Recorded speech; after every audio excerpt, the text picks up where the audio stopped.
Happy Tuesday. Oh, what is going on? My little chat thing there isn't working. Let me fix that for a second because you don't want to just see that monkey hanging out there and not understand what's going on. Bear with me. I'm going to do a couple mouse clicks here and see if I can get that adjusted. And voila, the magic of the internet. Good morning. Good morning. Happy Tuesday. Welcome to the Arizona update.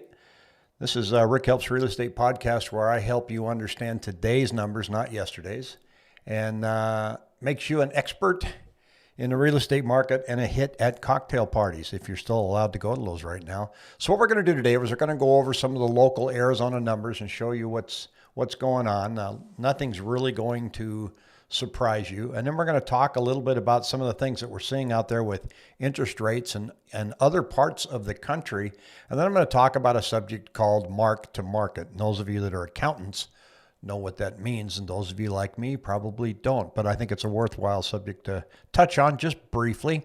So first, let's start out with the numbers. We are at 4,198, not changing much of available inventory. We have 3,920 homes that came on the market in the last 7 days, and 4,029 went under contract.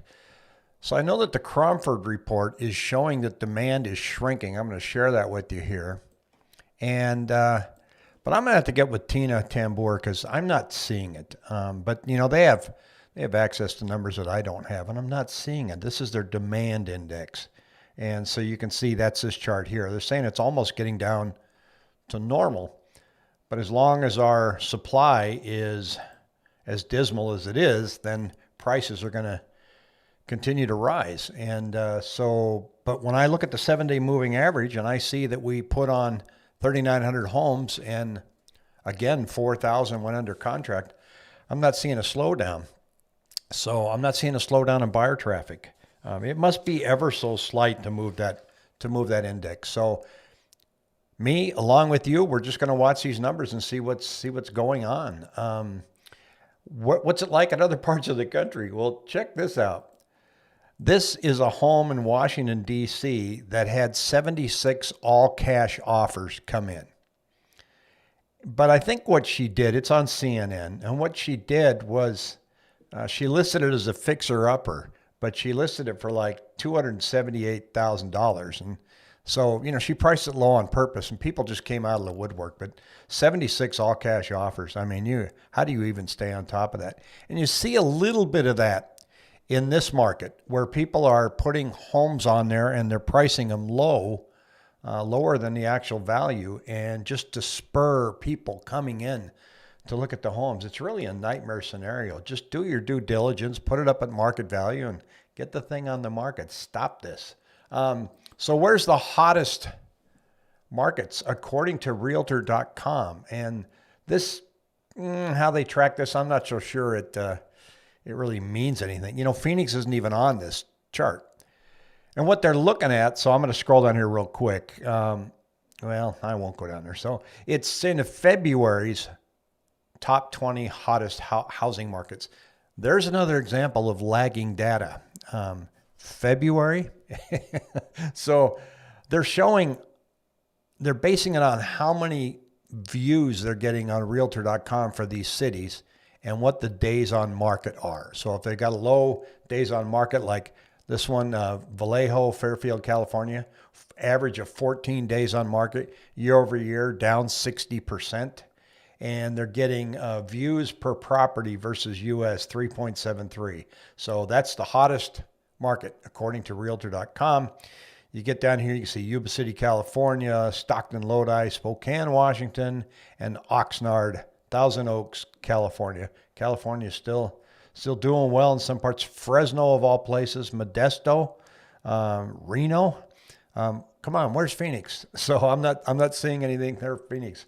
Let's take a look at rates here real quick. These are treasuries. So you're hearing that rates are going up, and they are, and they're going up, you know, a little bit, but it's kind of the ascension of how fast they're moving. It's got everybody's attention. You can see this chart here. This is when we were all told to stay home right here. And this is where rates kind of muddled along here through the winter. And now we're going boom. We're going up because there is hope that the economy is improving, and that along with an improvement in the economy is bond market. Bond traders are selling their bonds, like right here. This is where we're at today. This is the 5-day. When this chart goes down, rates go up. So right now there it's going up a little bit. Let's see what's happening today as we're on this live chart. Today, looking better in the bond market. This looks like a huge move, but it's really not that much. 84.53 to 84.61. Hey, but up is up, right? So if that continues, maybe we'll see a reduction in interest rates, but we don't know yet. There's some other things going on. And the CDC, again, extended its rent moratorium, so where you can't kick renters out, for late rent until the end of June. Now, this really hurts the mom and pop landlords. It doesn't hurt the big institutions as much, but it's going to force mom and pop, me owning a rental, your uncle, you owning a rental. It's going to force you guys out of the rental business. As soon as those renters, are asked to move, then they're just going to remodel those homes and put them on the market. So maybe this summer you'll see some of that because they're just getting squeezed. And for the life of me, I don't understand how the Center for Disease Control has the legal right to tell me, the landlord, that I have to leave somebody in my house and not get rent payment. I don't know why they haven't been drugged through court yet. That drives me nuts. Maybe somebody can comment and tell me how they're getting away with that.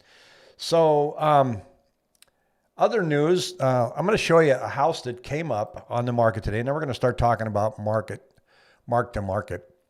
This one I saw in the historic district, which is it's in downtown Phoenix. It's on the 18th hole of the Phoenix Country Club. It's a fixer-upper for only $1.9 million. It's over 6,000 square feet. Got a neat little square in there. But it's a very interesting home. I just wanted to share it with you.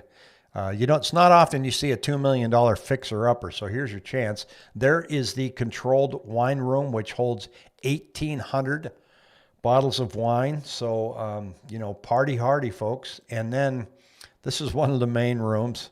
It's quite opulent. It was built in the early 1900s, I believe. Let me look on here and see when it was built. It was built in 1926. And it's pretty fascinating when you look at it. Who wants it? That room doesn't do much for me, so it does need some renovating. Lots of room, beautiful bathtub, and I want to see what the backyard looks like here. Let's stroll out to the backyard. I don't know if they have a backyard so much as they just have a courtyard.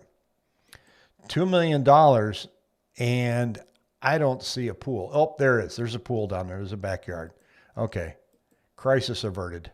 Looks like a decent pool. So that's kind of fun to look at. Now, let's talk about mark to market, and I talk about things like home pricing, and the market in general is controlled by really only two things: supply and demand. So if there's demand out there and there's no supply, prices go up. If the opposite happens, like in 2007, where supply was in the stratosphere and demand dropped off, and the loans reset, your 1-year adjustable rate was now 7%. So your $895 payment is now $2,000.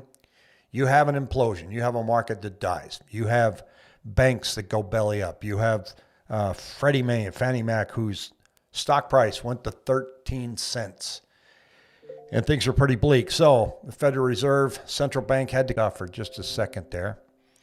Reconnection successful. All right. Pardon the aversion.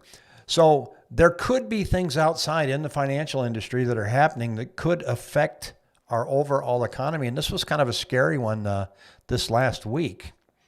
There's a story here about RTO's $20 billion move to flee certain names led banks' shares price tumbling. It's a hedge fund.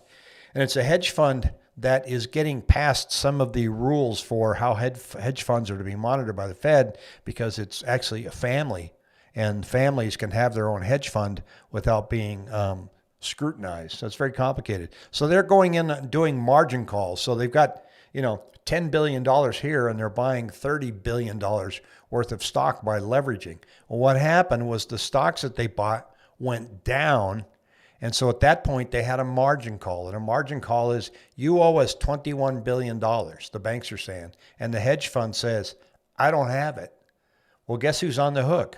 The banks. This is just one hedge fund. If this ended up being a problem and ended up being a multiplier, you could see banks, financial institutions, starting to tumble. That could be a real problem for our financial stability right now. This one, however, is not as widespread as I think people kind of feared a little bit on Thursday and Friday, but it's an interesting thing to follow. Now, if we end up with a market again somewhere down the road where real estate prices really take a beating, and you got in a $450,000 house, and now that thing's only worth $299,000, what are we going to do? I don't see central banks come rushing in anymore with any more money because we don't have it. I mean, there's talk now of another $2 trillion in stimulus. I don't understand that. I don't know where they're going to spend it. They're saying infrastructure. I'm not sure we need it yet. I'd like to see some effective infrastructure spending going, but I think we've already got the money for that. Should have been from the last bill. But I don't understand how we're going to spend another $2 trillion. But my point is, there's no more bailout money left. So during the last crisis, there was conversations about mark to market. And here's how it works. That asset, it's an accounting move. It's a practice that says you take the asset price and you pull it down to its actual market value. So that asset was $450,000. You have a loan that's $375,000. Now your house is worth $250,000 to $299,000. They readjust it. So they go mark to market. We're going to give you a mortgage now that's $299,000 instead of, $375,000. And we just do what's called the Great Reset.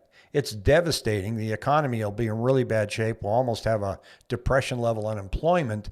But rather than throwing all these things out into foreclosure land and making everybody homeless, the banks just do a reset of mark to market. There were people like Mitt Romney talking about this when we had the big crisis, 2008. But at the time, people felt, no, we can have enough central bank intervention to where we can avoid the Great Reset. We don't have to do that. But you'll see that there's a lot of chatter now that maybe that's the next move if things get ugly.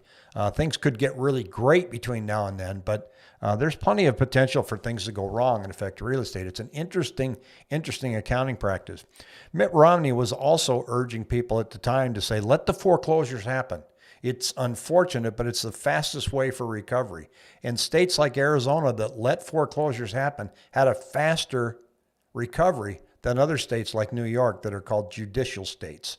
So it's faster to foreclose on a property here. You're 3 months late, property gets foreclosed on, banks come in, fix them up a little bit, sell them on the market. Banks lose, on average, over $60,000 for every foreclosed home that they sell. That's not even counting the money that they're not getting from the people that were paying the mortgage.